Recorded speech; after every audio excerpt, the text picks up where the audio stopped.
Something happened to you. Maybe it's a really bad argument you had. Maybe someone cut you off while you were driving after a really hard, long day.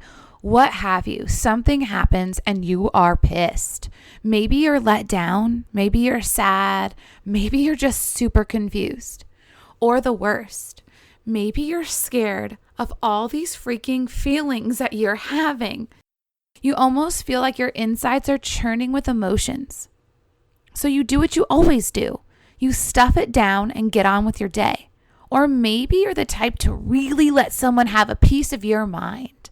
I mean, they deserve it after all, right? When the heat of the moment subsides, you think you're over it. You've dealt with it. But these toxins start to leak out in other areas of your life, such as not being able to be alone with yourself, not trusting other people, maybe not even trusting yourself. And you get it. These toxins run like water in your life.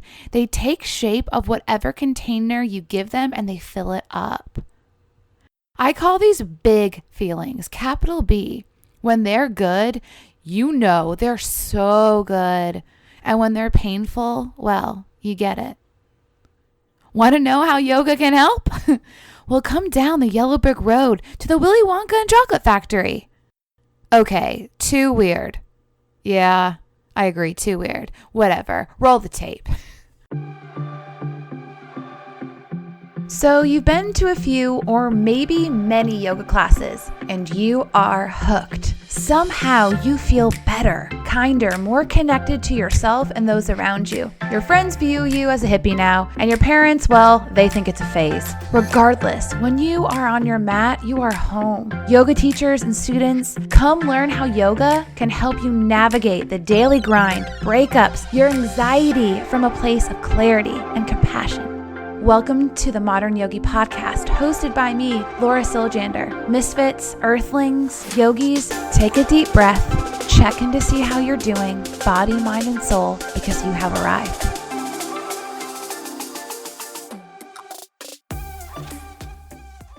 I hear this all the time. I don't know how to process what I'm feeling. I either stuff it down, ignore it, or maybe even disassociate, or lash out at who's ever there, and I sort of regret it sometimes. Most of us didn't grow up learning how to deal with our feelings.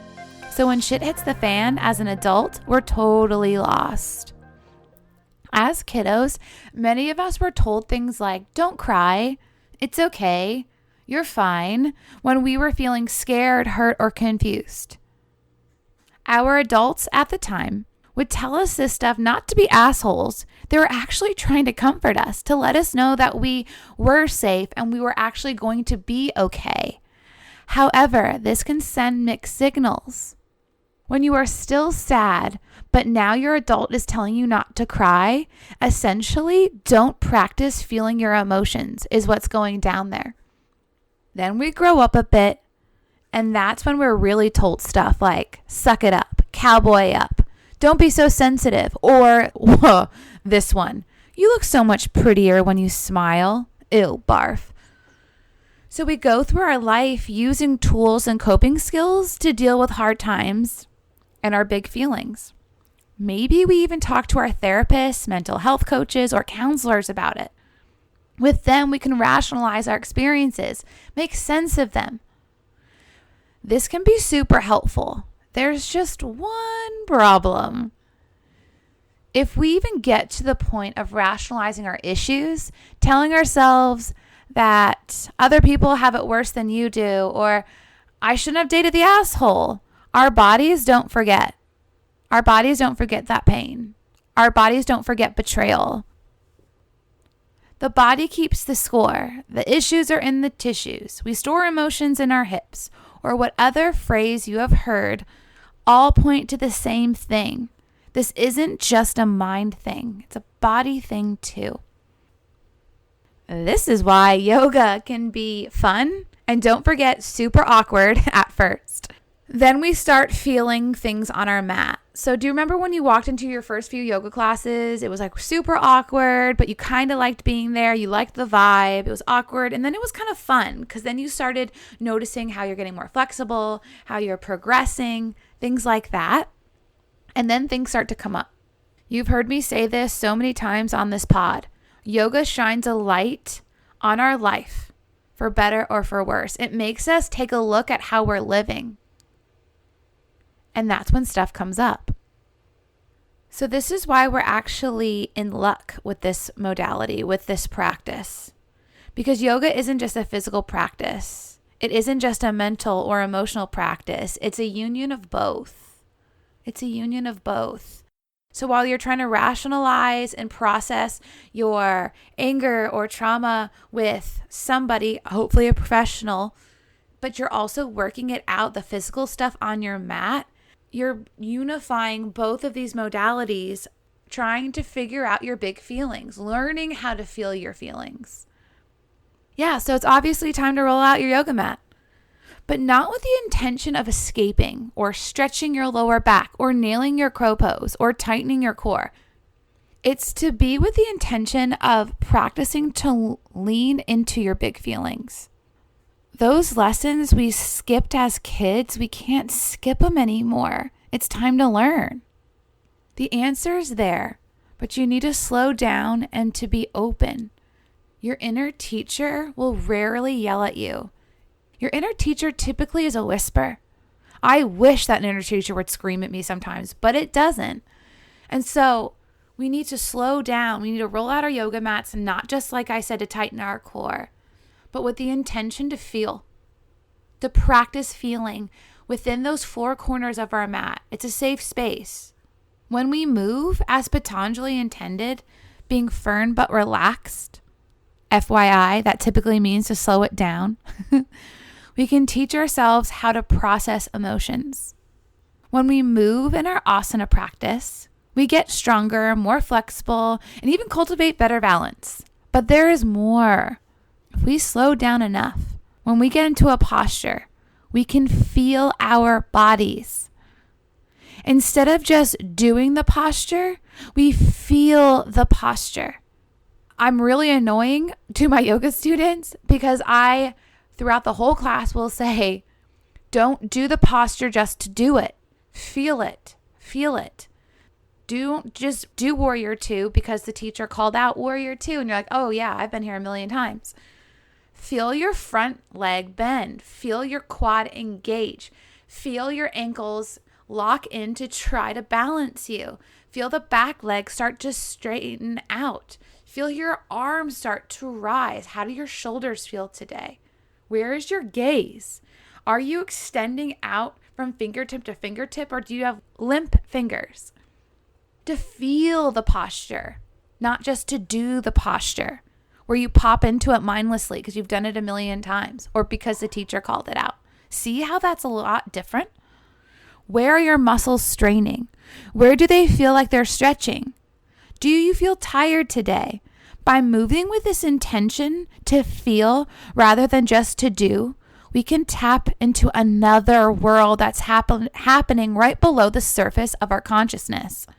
It's like you go to the beach and you're swimming in the ocean and you have goggles on and you dive underneath the ocean and you see all the stuff that's happening right below the surface.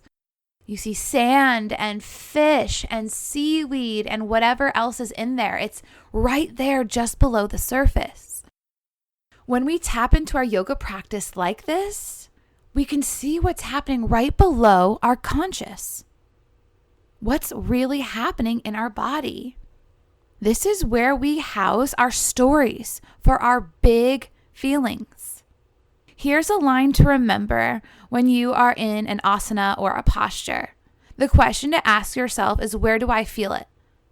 What do I feel? Where do I feel it? And what do I feel? So let's say you go into that Warrior Two. Where do you feel it? How does it feel? Do you feel tired today? Do you feel strong today? Are you just hanging on today?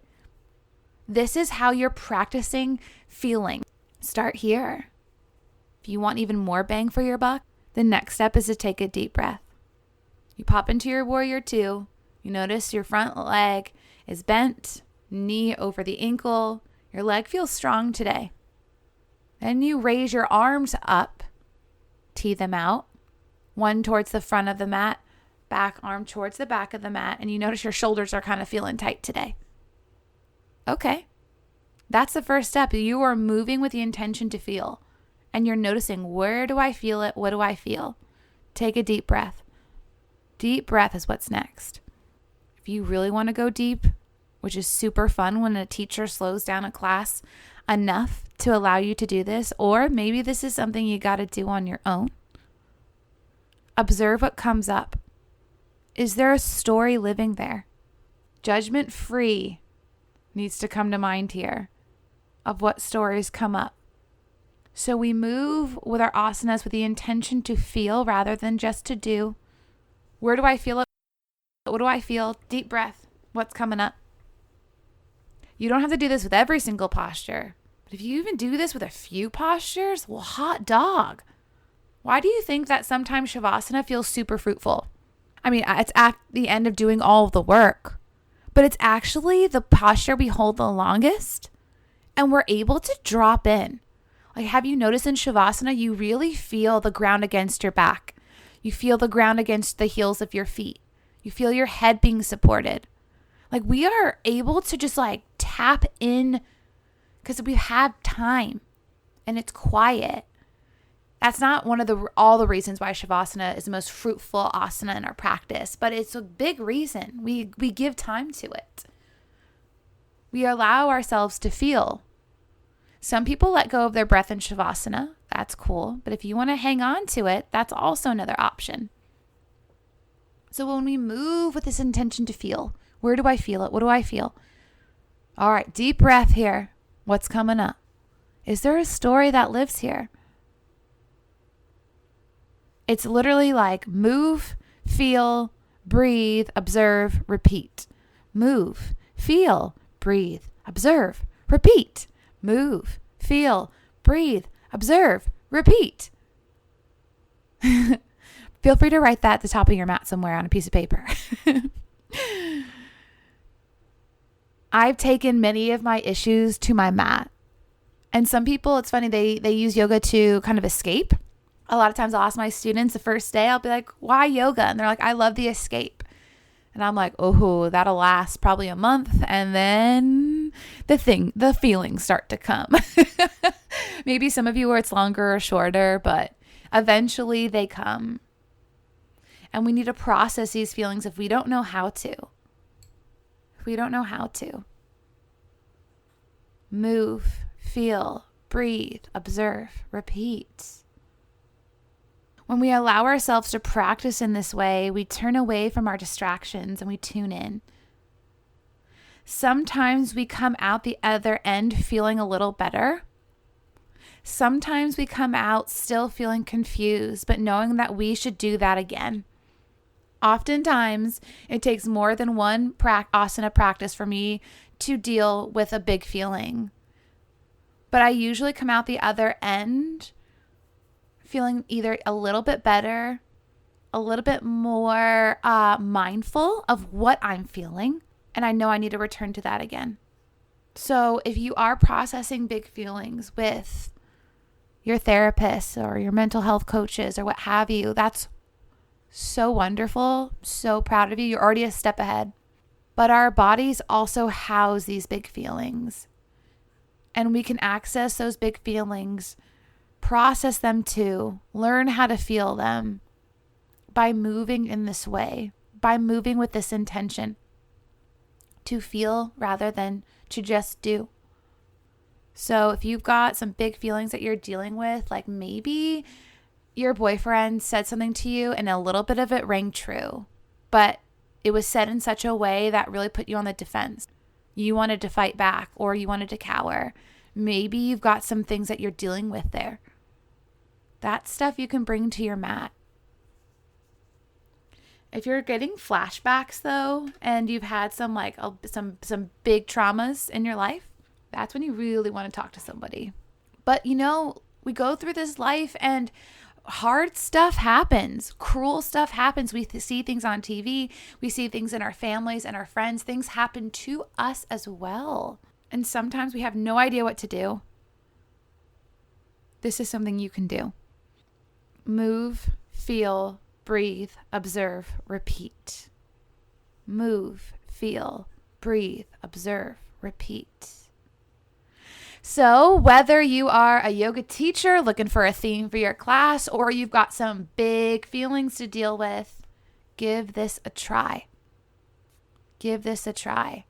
Because so often we jump into the river of our feelings and get swept away rather than stay on the bank of our feelings trying to throw a life raft to whatever is flowing down that river. You see the difference? Yoga can help us with that life raft.